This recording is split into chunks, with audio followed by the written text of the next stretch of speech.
कक्षा 11 भूगोल अध्याय 6 भू आकृतिक प्रक्रियाएं। भू आकृति प्रक्रियाएं बच्चों, इसके अंतर्गत हमें पृथ्वी को प्रभावित करने वाले पृथ्वी की धरातल को प्रभावित करने वाली जो प्रक्रियाएं हैं उसका अध्ययन करना है। तो सबसे पहले हमें यह जानना है कि कौन कौन सी प्रक्रियाएं हैं जो पृथ्वी के धरातल को प्रभावित करती हैं। तो इसमें दो प्रक्रियाएं काम करती हैं। नंबर एक, आंतरिक प्रक्रियाएं जो पृथ्वी के अंदर से कार्य करती हैं। पृथ्वी के अंदर से कार्य करने वाली शक्तियाँ पृथ्वी को असमतल करती हैं, यानी उसको ऊपर उठाती हैं। और उसमें प्लेटों के संचलन इसका मुख्य कारण होता है और आंतरिक बल के कारण पृथ्वी का धरातल ऊपर उठता है, यानी असमतल हो जाता है। और इस असमतल धरातल को बाह्य शक्तियों द्वारा क्या किया जाता है? समतल किया जाता है, यानी पुनः उसे समतल करने का प्रयास करती हैं बाह्य शक्तियाँ। तो इस तरह अंदर से जो शक्तियाँ काम करती हैं वो धरातल को ऊपर उठाती हैं और बाह्य शक्तियाँ उसको समतल करने में लगी रहती हैं। ये प्रक्रिया चलती रहती है। बाह्य प्रक्रियाएं जो हैं उसमें वायु है, तापमान है, वायु है, नदी है, हिमानी है आदि बाह्य प्रक्रियाएं हैं जो धरातल को समतल करने में लगी रहती हैं। आइए इस अध्याय का हम विस्तृत अध्ययन करते हैं।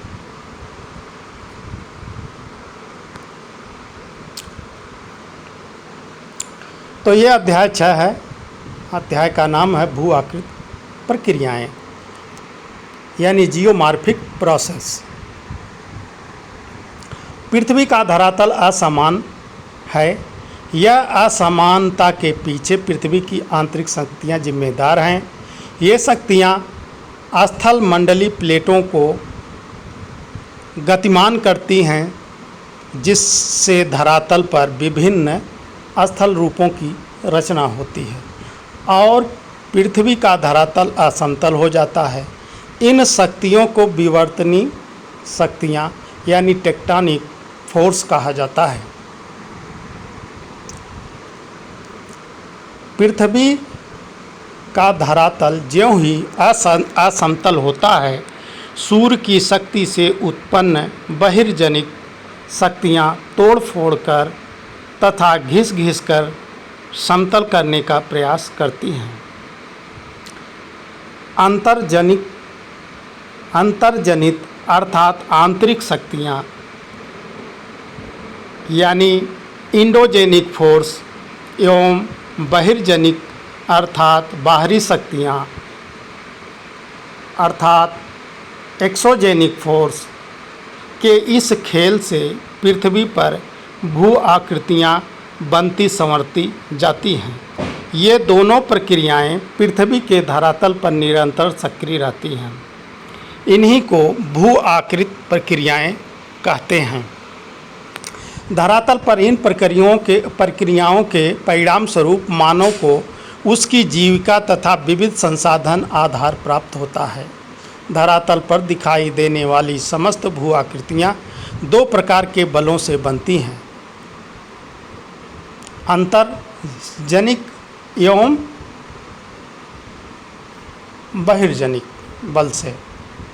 अंतर्जनित शक्तियाँ धरातल को उठाती रहती हैं और बाह्य शक्तियाँ लगातार उसे समतल करती रहती हैं। इस अध्याय में हम विशेष रूप से बाह्य प्रक्रियाओं जैसे अनाच्छादन, अपर्दन, बृहद संचलन आदि का अध्ययन करेंगे। आइए इनके प्रश्नों को देखते हैं। अति लघुत्तरी प्रश्न, भू आकृत प्रक्रियाओं का अर्थ स्पष्ट कीजिए। उत्तर है, धरातल के पदार्थों पर अंतर्जनित एवं बहिर्जनित बलों के द्वारा भौतिक दबाव व रासायनिक क्रियाओं के कारण भूतल में परिवर्तन करने वाली क्रियाओं को भू आकृतिक प्रक्रियाएं कहते हैं। नंबर 2 है, मृदा निर्माण की एक महत्वपूर्ण प्रक्रिया बताओ, यानी मिट्टी बनने के प्रक्रिया। अपक्षय मृदा निर्माण की एक महत्वपूर्ण प्रक्रिया है, यानी मृदा निर्माण में अपक्षय का योगदान होता है।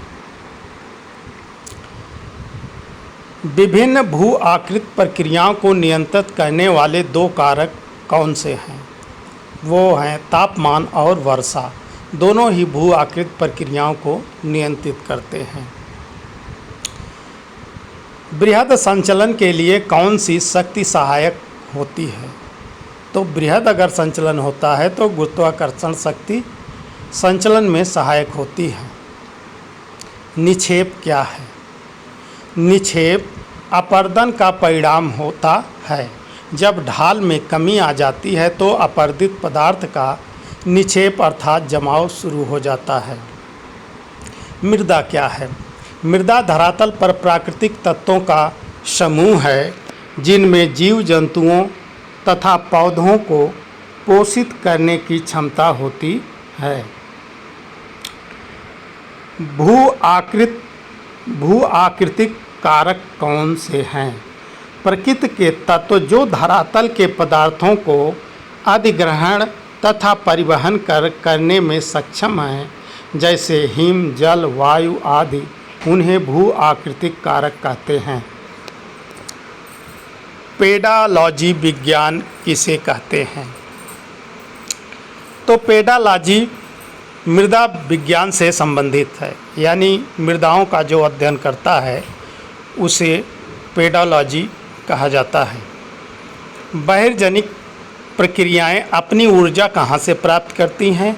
तो बहिर्जनिक प्रक्रियाएं अपनी ऊर्जा सूर्य द्वारा निर्धारित वायुमंडलीय ऊर्जा एवं धरातल की ढाल प्रवणता से प्राप्त करती हैं, यानी सौर ऊर्जा से, और सौर ऊर्जा से वायुमंडल में ऊर्जा आती है तथा धरातल की ढाल जो है इन बहिर्जात शक्तियों को ताकत देती हैं। बहिर्जनित प्रक्रियाएं पृथ्वी के भिन्न भिन्न क्षेत्रों में भिन्न भिन्न तरीकों से कार्य करती हैं। इसका क्या कारण है? उत्तर है, क्योंकि पृथ्वी पर पृथक पृथक स्थानों पर तापमान तथा वर्षण में भिन्नता पाई जाती है। अनाच्छादन क्या है? विभिन्न बहिर्जनिक भू आकृतिक प्रक्रियाओं जैसे अपक्षय, बृहद क्षरण, संचलन, अपर्दन, परिवहन आदि के कारण धरातल की चट्टानों का ऊपरी आवरण हट जाता है। इसे ही अनाच्छादन कहते हैं। यानी अपक्षय के कारक और अपर्दन, अपक्षय अपर्दन दोनों को मिला दिया जाए तो अनाच्छादन कहा जा सकता है। और अपक्षय किसे कहते हैं? अपक्षय उस यांत्रिक, रासायनिक तथा जैविक प्रक्रिया को कहते हैं जिनके कारण शैल एक ही स्थान पर टूटती, फूटती और अपघटित होती है। अपक्षय में क्या होता है? चट्टानें, चाहे वो यांत्रिक विधि से या रासायनिक विधि से या जैविक प्रक्रिया के द्वारा जब टूट फूट कर अपने ही स्थान पर रहती हैं तो उसे अपक्षय कहा जाता है। रासायनिक अपक्षय क्या है? रासायनिक अपक्षय को निम्न उदाहरणों के द्वारा समझा जा सकता है। नमक की एक डली को आर्द्र स्थान पर रखने से वह गल कर खत्म हो जाती है। लोहे को खुले में आर्द्र स्थान पर रखने से उनमें जंग लग जाता है और धीरे धीरे नष्ट होकर मिट्टी में मिल जाता है। नमक का गलना एवं लोहे में जंग का लगना रासायनिक क्रियाएं हैं। यह प्रक्रिया चट्टानों के साथ होती है, तब इसे रासायनिक अपक्षय कहते हैं। अपक्षय प्रक्रिया का महत्व क्या है? चट्टानें छोटे टुकड़ों में बंटकर मृदा के निर्माण में सहायक होती हैं। अपक्षय चट्टानों में मूल्यवान खनिजों जैसे लोहा, मैग्नीज, तांबा आदि का संकेंद्रण में सहायक हैं, क्योंकि अपक्षय के कारण अन्य पदार्थों का निक्षालन हो जाता है और वे स्थानांतरित हो जाते हैं एवं खनिज एक जगह इकट्ठा हो जाते हैं। बृहद संचलन क्या है? शैलों का मलबा छोटे या बड़े रूप में गुरुत्वाकर्षण बल के कारण ढाल के सहारे मंद या तीव्र गति से स्थानांतरित होता है, तो इसे बृहद संचलन कहते हैं। अपरदन की प्रक्रिया से क्या तात्पर्य है? उत्तर: प्रवाहित जल, भौम जल, हिमानी, वायु, लहरों एवं धाराओं द्वारा शैलों को काटना, खुरचना एवं उससे प्राप्त मलबे या अवसाद को एक जगह से दूसरे जगह ले जाना अपरदन कहलाता है। आप अपक्षय और अपरदन में अंतर समझ लीजिए। अपक्षय क्या करता है? वो भी चट्टानों को इन्हीं बाह्य प्रक्रियाओं द्वारा चट्टानों को तोड़ती हैं, फोड़ती हैं, उसको वियोजित करती हैं, लेकिन उसी स्थान पर रहता है मलबा। और अपरदन का कार्य है कि उसको काटना, खुरचना और उसको अपने साथ परिवहन कर ले जाना, ये अपक्षय अपरदन कहलाता है। यानी अपरदन में शैल टूटती फूटती और परिवहन यानी सरकती या एक स्थान से दूसरे स्थान को जाती है। ताप संतुलन किसे कहते हैं? प्रकृति ने धरातल पर कहीं ऊंचे पहाड़ तो कहीं गहरी घाटियां बनाई हैं। अपरदन के विभिन्न कारकों के माध्यम से उच्चावच के इस अंतर को कम करने को तल संतुलन कहते हैं। ये तल संतुलन किसे कहते हैं? ताप नहीं, तल संतुलन किसे कहते हैं? यानी धरातल में संतुलन लाना किसे कहते हैं? तो वो इस बाह्य प्रक्रियाओं द्वारा जो धरातल पर उच्चावच है उसके अंतर को हमेशा कम करने यानी समतल करने का प्रयास करती है और कम करके संतुलन में लाने का प्रयास करती है। इसी को तल संतुलन कहते हैं। कार्बोनेशन प्रक्रिया का वर्णन करो। यह प्रक्रिया जिसमें कार्बोनेट तथा बाइकार्बोनेट का खनिज से प्रतिक्रिया का प्रतिफल कार्बोनेशन कहलाता है। कहने का मतलब ऐसी प्रक्रिया जिससे कार्बोनेट या बाइकार्बोनेट का खनिजों की प्रक्रिया का प्रतिफल, जो उनकी क्रियाएं हैं उसका जो परिणाम होता है वो कार्बोनेशन कहलाता है। जल द्वारा वायुमंडल व मृदा में कार्बन डाइऑक्साइड अवशोषित की जाती है। इससे कार्बोनिक अम्ल निर्मित होता है जो एक कम सक्रिय अम्ल के रूप में घुल जाते हैं तथा कोई अवशेष नहीं छोड़ते हैं। इसके परिणाम स्वरूप चूना पत्थर क्षेत्रों में भूमिगत गुफाओं का निर्माण होता है।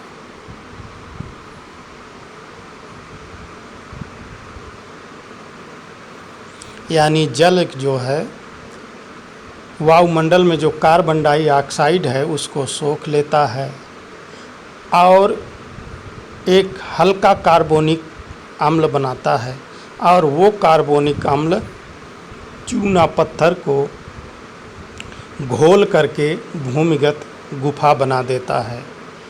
तो वो कार्बोनेशन के अंतर्गत आता है।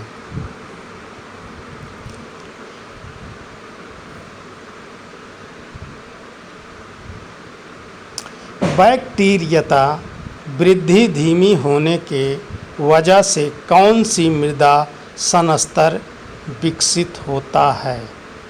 तो बैक्टीरियता वृद्धि धीमी होने से पीट बनता है। पीट एक शैल है। अब आइए लघु उत्तरी एवं दीर्घ उत्तरी प्रश्नों की श्रृंखला। नंबर 1, जैविक क्रियाएं किस प्रकार मृदा निर्माण में सहायक हैं? जैविक प्रक्रियाओं से उत्पन्न अपक्षय के द्वारा ही नई सतहों का निर्माण होता है। चींटी, दीमक, केचुआ इत्यादि कीटों का मृदा निर्माण में अत्यधिक महत्व है। ये मृदा को बार बार ऊपर नीचे करते रहते हैं। केचुए रसायन मिट्टी का गठन करने में सहायक होते हैं। इन जीवों द्वारा बिल खोदने के कारण मृदा के सतहों में भी परिवर्तन होता है। मृत पौधों व जड़ें मृदा को जैव पदार्थ ह्यूमस प्रदान करते हैं, जिनमें बैक्टीरिया अपना कार्य प्रारंभ कर देते हैं। नंबर 2, चट्टानों के अपक्षय की रासायनिक प्रक्रिया कितने प्रकार की होती है, समझाइए। रासायनिक अपक्षय निम्नलिखित प्रकार के हो सकते हैं। जैसे नंबर 1, विलयन यानी सलूशन यानी घोल देना।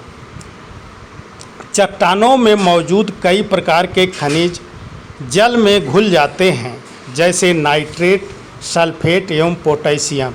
इस तरह अधिक वर्षा वाले क्षेत्रों में तथा आर्द्र जलवायु में ऐसे खनिजों से युक्त शैलें अपक्षयित हो जाती हैं। यानी अगर इन तत्वों की प्रधानता वाली शैल है वहाँ, तो वहाँ वो क्या हो जाती है, अपक्षयित हो जाती है, घुल जाती है और बह जाती है। दूसरा होता है कार्बोनेशन। वर्षा के जल में घुली हुई कार्बन डाइऑक्साइड से कार्बोनिक अम्ल का निर्माण होता है। यह अम्ल चूना युक्त चट्टानों को घुला देता है, तो ये कार्बोनेशन हो जाता है। नंबर 3, जल योजक यानी हाइड्रेशन। कुछ चट्टानें जैसे कैल्शियम सल्फेट जल को सोख लेती है और फैलकर कमज़ोर हो जाती है तथा बाद में टूट जाती है। अगला है ऑक्सीकरण यानी ऑक्सीडेशन या रिडक्शन। लोहे पर जंग लगना ऑक्सीकरण का अच्छा उदाहरण है। चट्टानों के ऑक्सीजन गैस के संपर्क में आने से यह प्रक्रिया होती है। यह प्रक्रिया वायुमंडल एवं ऑक्सीजन युक्त जल के मिलने से होती है।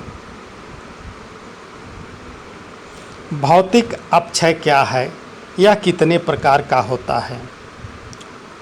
तो ये ऑक्सीकरण तो आप समझ गए होंगे, यानी जब ऑक्सीजन के संपर्क में आने से लौहयुक्त चट्टानें या और किसी खनिज वाली चट्टानें रासायनिक क्रिया करके उसका ऑक्सीडेशन होता है, ऑक्सीकरण होता है,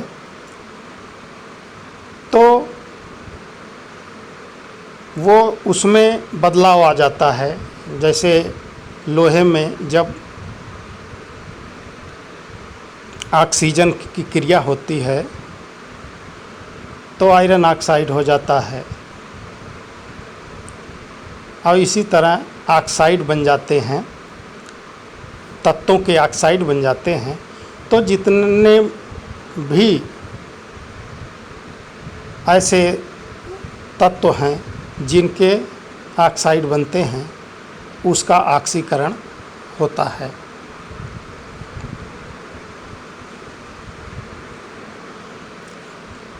भौतिक अपक्षय क्या है, यह कितने प्रकार का होता है? भौतिक अपक्षय के कारण चट्टानें छोटे छोटे टुकड़ों में टूट जाती हैं, जिसके लिए गुरुत्वाकर्षण बल, तापमान में परिवर्तन, शुष्क एवं आर्द्र परिस्थितियों का अदल बदल कर आना जैसे कारक जिम्मेदार हैं।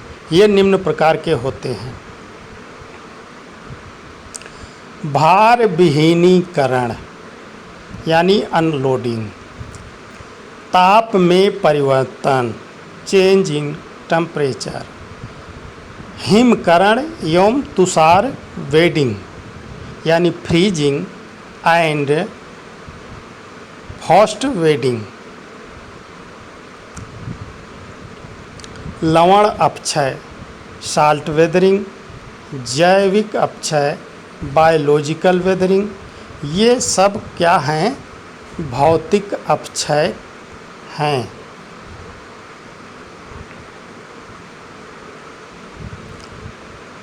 भौतिक अपक्षय क्या है, यह कितने प्रकार का होता है? ये शायद ये 2 बार है, रिपीटेड है। अगला देखते हैं।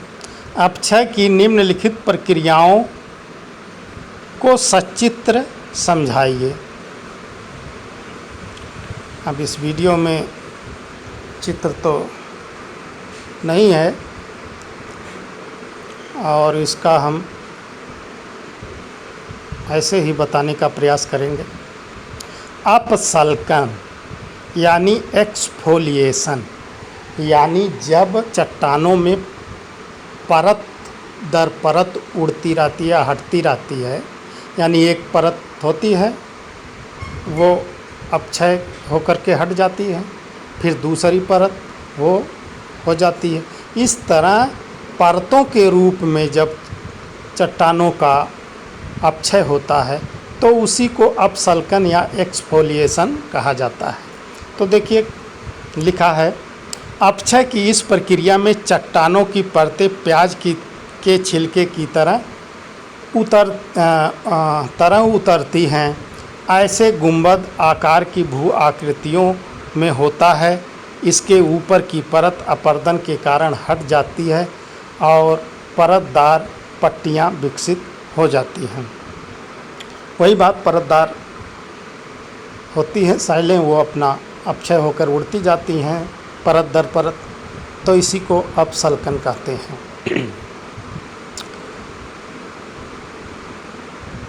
तो इसमें अपसल्कन हो। अब दूसरा है संकुचन एवं विस्तारण, तीसरा है हिमकरण व तुषार वेटिंग।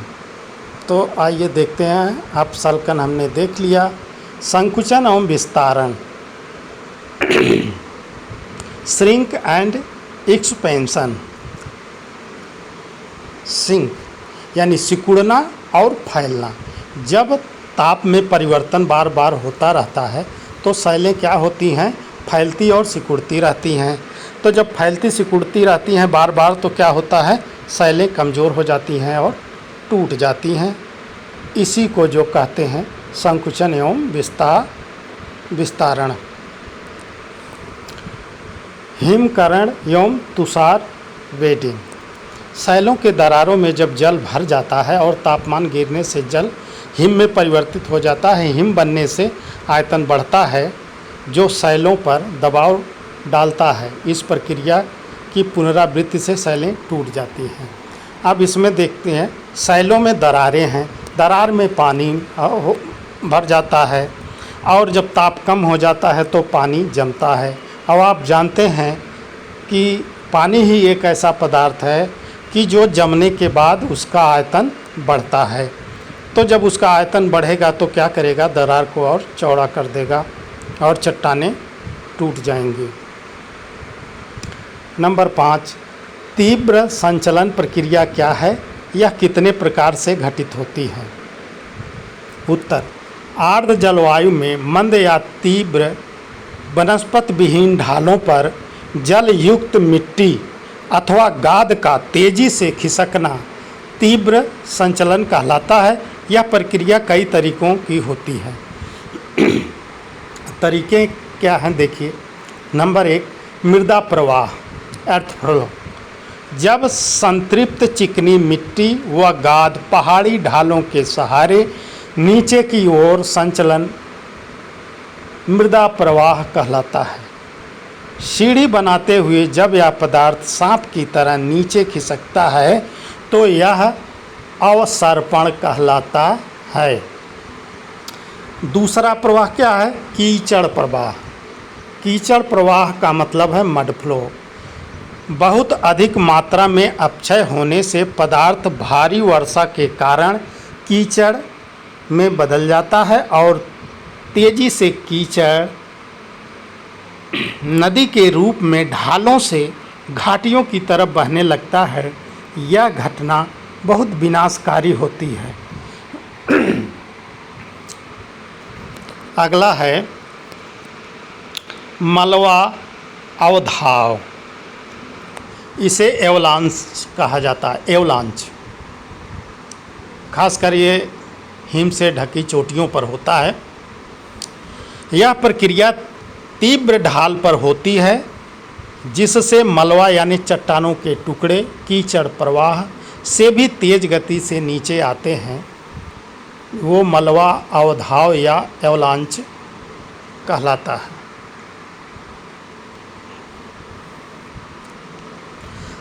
अपक्षय मृदा निर्माण को किस तरह प्रभावित करता है? चट्टानों के अपक्षय से प्राप्त पदार्थ मृदा निर्माण के लिए आधार का कार्य करता है। इसमें पेड़ पौधे जीव जंतुओं के सड़े गले अंश होते हैं जिसे ह्यूमस कहा जाता है। इस मिश्रण में रंध्रों में जीवन के लिए आवश्यक गैसें तथा जल में घुले हुए पोषक खनिज भी मिल जाते हैं।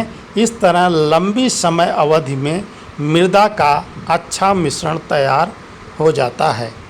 कहने का मतलब अपक्षय जो है मृदा निर्माण में बहुत सहायक है। अपक्षय के कारण ही मृदा बनती है क्योंकि वही चट्टानों को तोड़ फोड़ के मलबे में बदलती है और उस मलबे में पौधे जीव जंतुओं के दबने से सड़ने से ह्यूमस बनता है जो कि पौधों के लिए खुराक का काम करता है। मृदा निर्माण में सहायक प्रमुख कारक कौन से हैं? ये कारक किस तरह मृदा निर्माण में सहायक होते हैं? मृदा निर्माण में सहायक प्रमुख कारक कौन से हैं? ये कारक किस तरह मृदा निर्माण में सहायक होते हैं, ये आपको बताना है। तो उत्तर है मृदा निर्माण निम्नलिखित कारकों से प्रभावित होता है। किसके किसके कारण प्रभावित होता है? जलवायु। जलवायु मूल शैल के अपक्षय को प्रभावित करती है। अधिक वर्षा मिट्टी में ह्यूमस की मात्रा बढ़ाती है, लेकिन भारी वर्षा के कारण मिट्टी में उपजाऊ तत्वों को नुकसान भी पहुंचता है। दूसरा है मूल पदार्थ। जिस प्रकार चट्टानों का अपक्षय होता है, मिट्टी का प्रकार भी वैसे होता है। उदाहरणार्थ दक्षिण भारत की मिट्टी वहाँ के आधार शैलों के कारण काली है।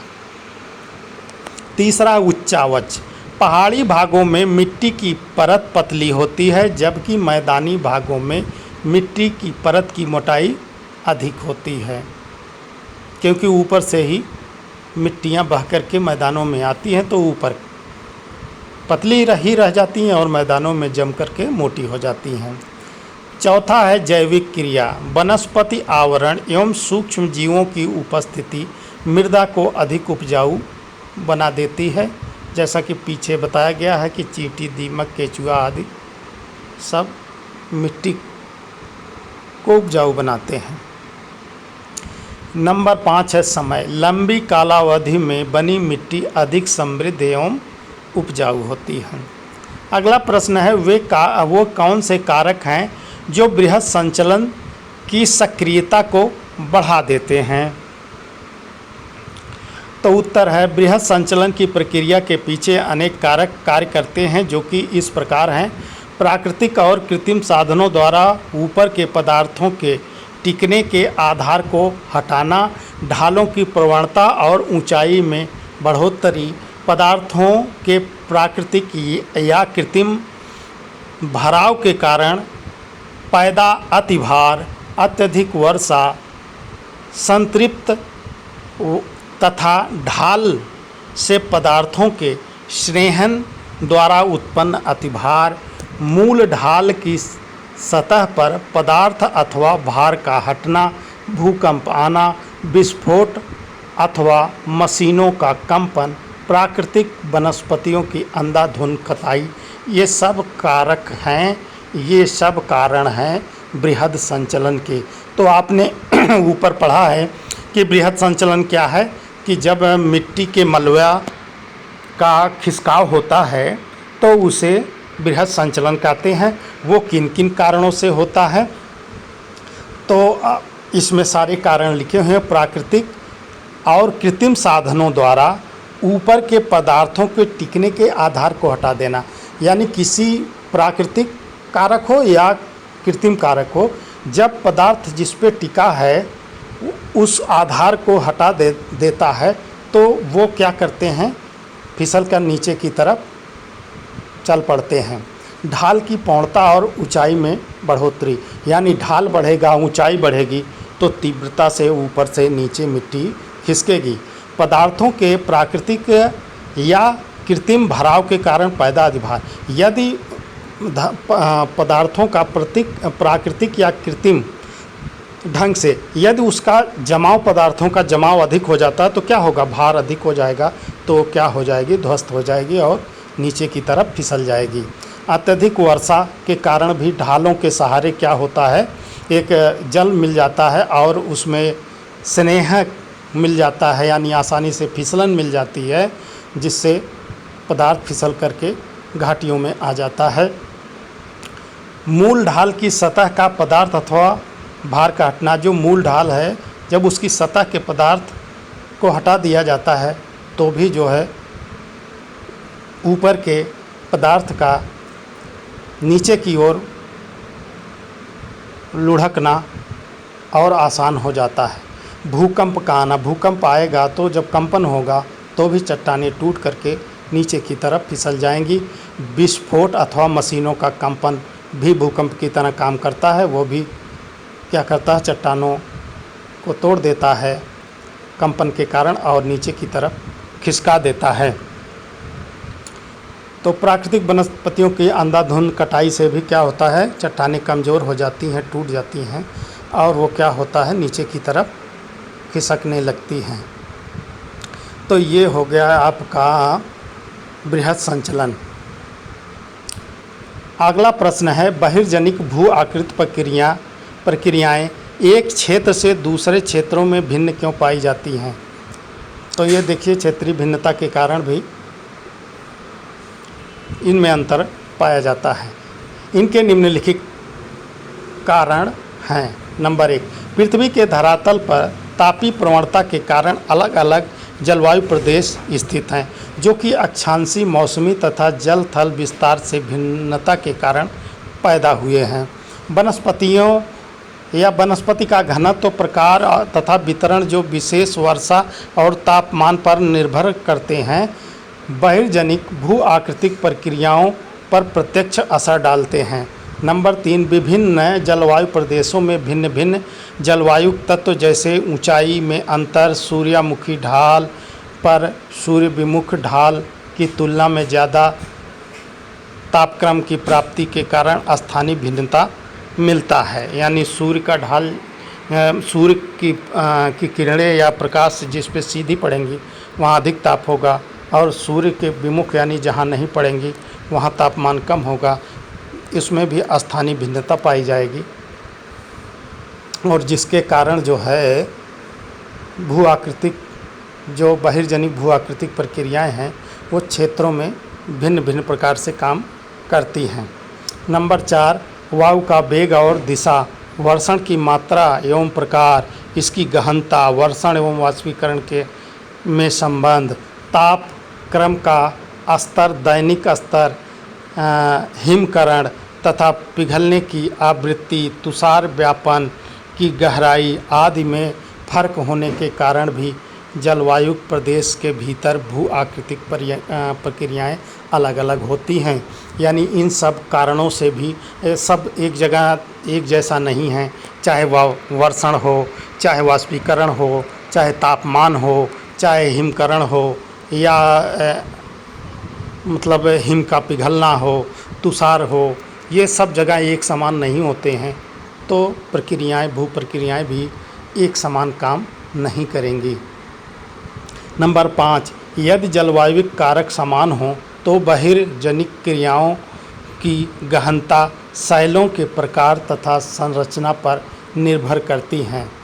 ये देखिए, यदि मान लीजिए जलवायविक कारक समान हैं, तब भी जो है अंतर पाया जाता है उन प्रक्रियाओं का। ये जो भू आकृतिक प्रक्रियाएं हैं तब भी अंतर डालती हैं। तब उसका आधार क्या होता है? शैलों के संरचना, शैलों के संरचना के अनुसार वो काम करती हैं। जहाँ मुलायम है वहाँ तेज़ी से काम करेंगी, जहाँ कठोर है वहाँ मंद गति से काम करेंगी। नंबर 6 है, भिन्न भिन्न प्रकार की शैलें अपनी संरचना से भिन्न भिन्न प्रकार के भू आकृतिक क्रियाओं के प्रति भिन्न भिन्न प्रतिरोधक क्षमता पेश करती हैं। एक खास शैल एक प्रक्रिया के प्रति प्रतिरोधपूर्ण तथा अन्य प्रक्रिया के प्रति प्रतिरोध रहित हो सकती है। तो शैलें ऐसी हो सकती हैं अपने बनावट के अनुसार कि किसी एक प्रक्रिया का प्रतिरोध करती हैं तो दूसरी जो प्रक्रियाएं हैं उसका प्रतिरोध नहीं कर पाती हैं।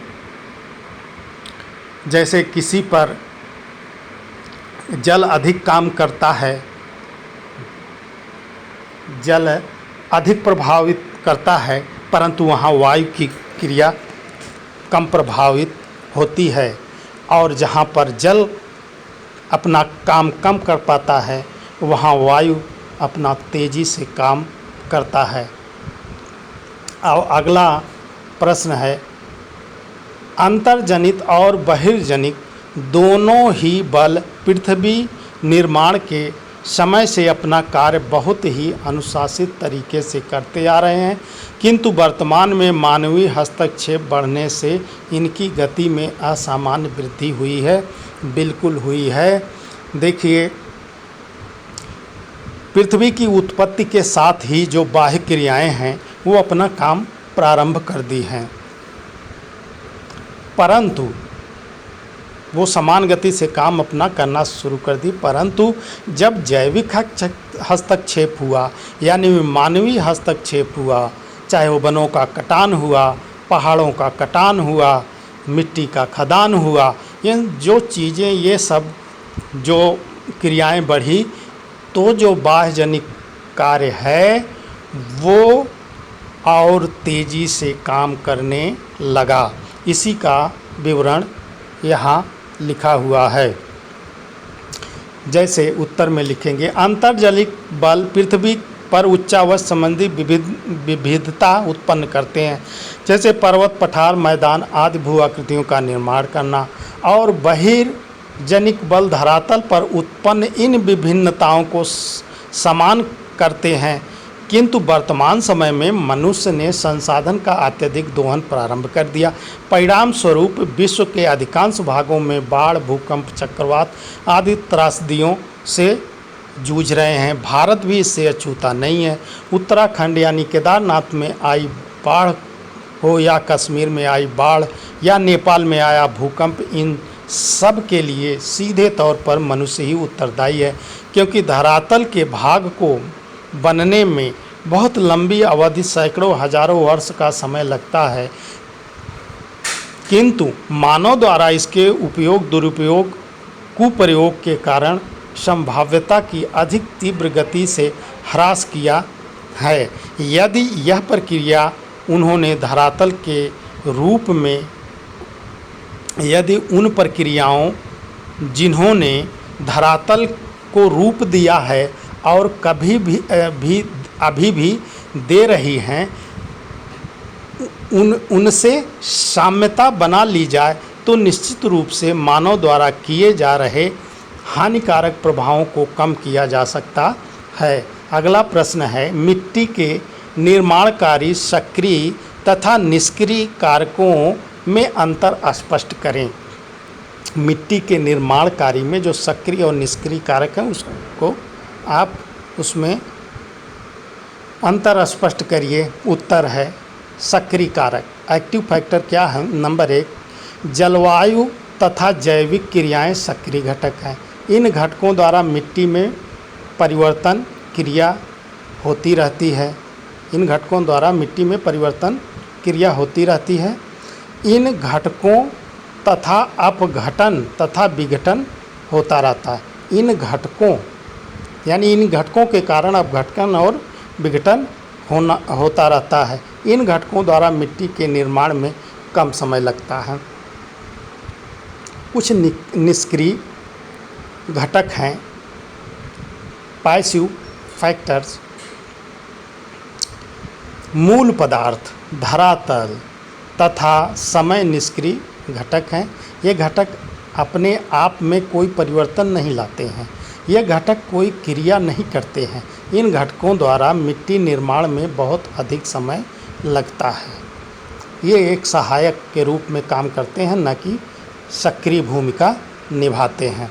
तो इस प्रकार आपने आज अपने छठे अध्याय का अध्ययन किया। अगले वीडियो में अगला अध्याय आपके सामने होगा।